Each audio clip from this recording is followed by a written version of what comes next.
I'm Nancy Norman with Weekly Wisdom. It is said, change your thoughts and you change your life.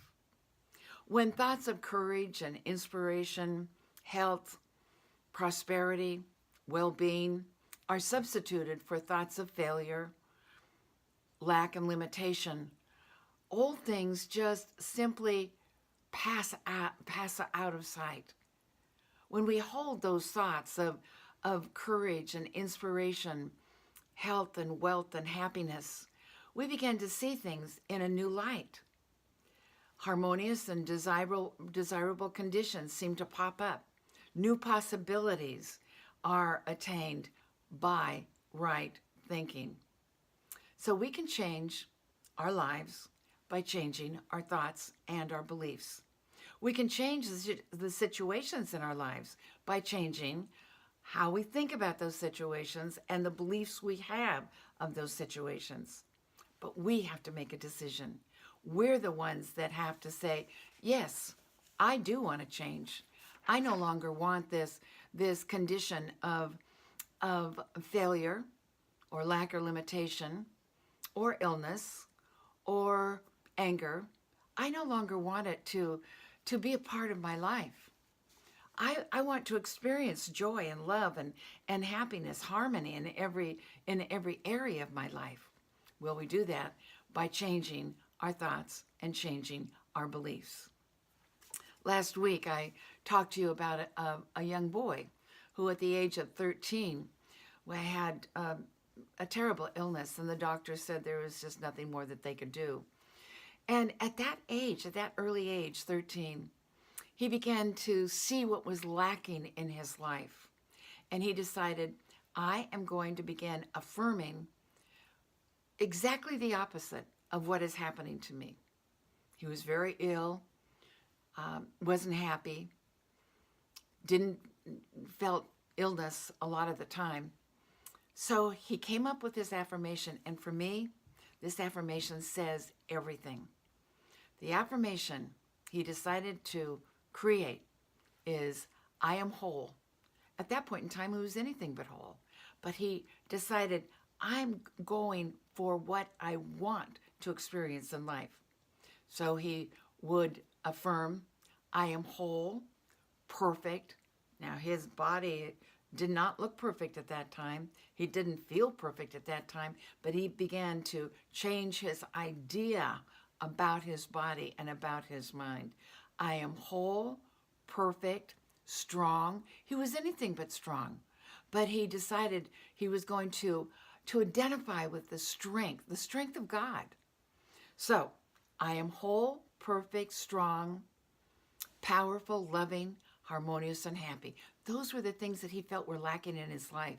So he began affirming those over and over and over again. I am whole, perfect, strong, powerful, loving, harmonious, and happy. And he would say it out loud. First thing in the morning, out loud. Last thing at night before he went to bed, out loud. And throughout the day, over and over and over and over again. And yes, he was healed. And yes, he experienced and lived a long, happy, successful life. Well, I just found that affirmation spoke to everything in life.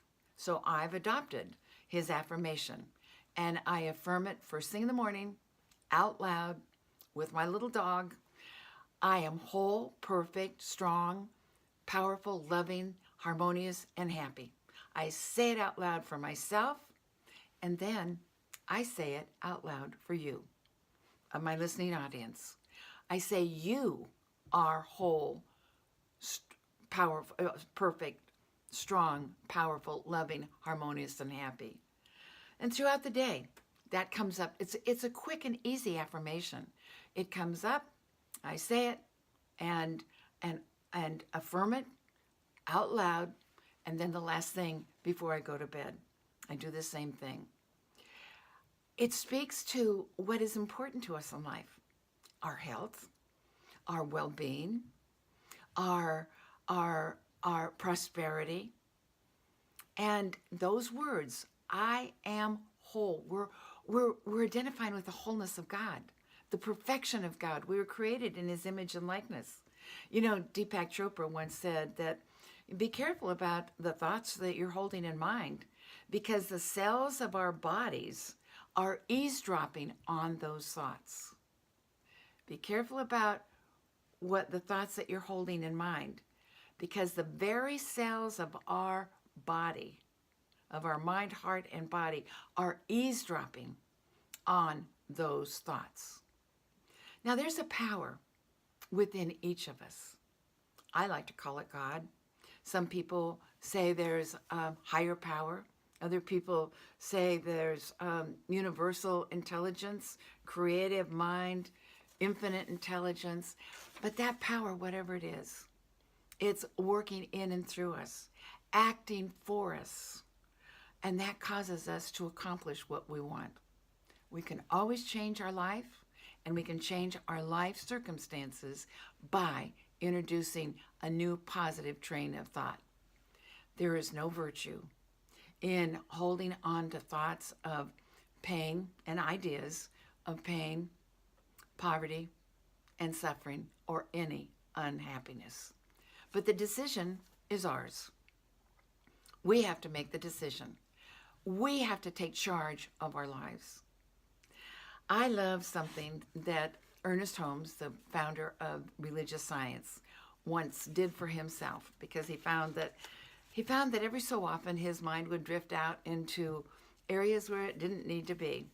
So he wrote this, and I think we all need to have something like this to read to ourselves every so often. He says, "I shall keep the promise that I have made to myself. I shall never, ever again tell myself that I am poor, sick, weak, or unhappy. I shall not lie to myself anymore, but shall daily speak the truth to my inner soul, telling it that it is wonderful and marvelous, that it is one with the great cause of all life, truth, power, and action. I shall whisper these things into my soul until it breaks forth into songs of joy with the realization of limitless possibilities." Sometimes we have to just make clear and draw the line, which is what Ernest Holmes did. I shall keep the promise that I have made to myself. I shall never again tell myself that I am poor, sick, weak, or unhappy. I shall not lie to myself anymore, but shall daily speak the truth to my inner being. Wonderful thing to do. And maybe this week, it would be a good thing for you to do. I invite you to spend about 5 minutes every morning with just setting your day in order, and claim divine order. And know that the very thoughts that you are going to be thinking, you're not going to bother with thoughts of poverty, of illness, of sickness, of weakness, or unhappiness. You're going to choose the thoughts that create happiness and wholeness, health, wealth, and that sense of well-being in every area of your life.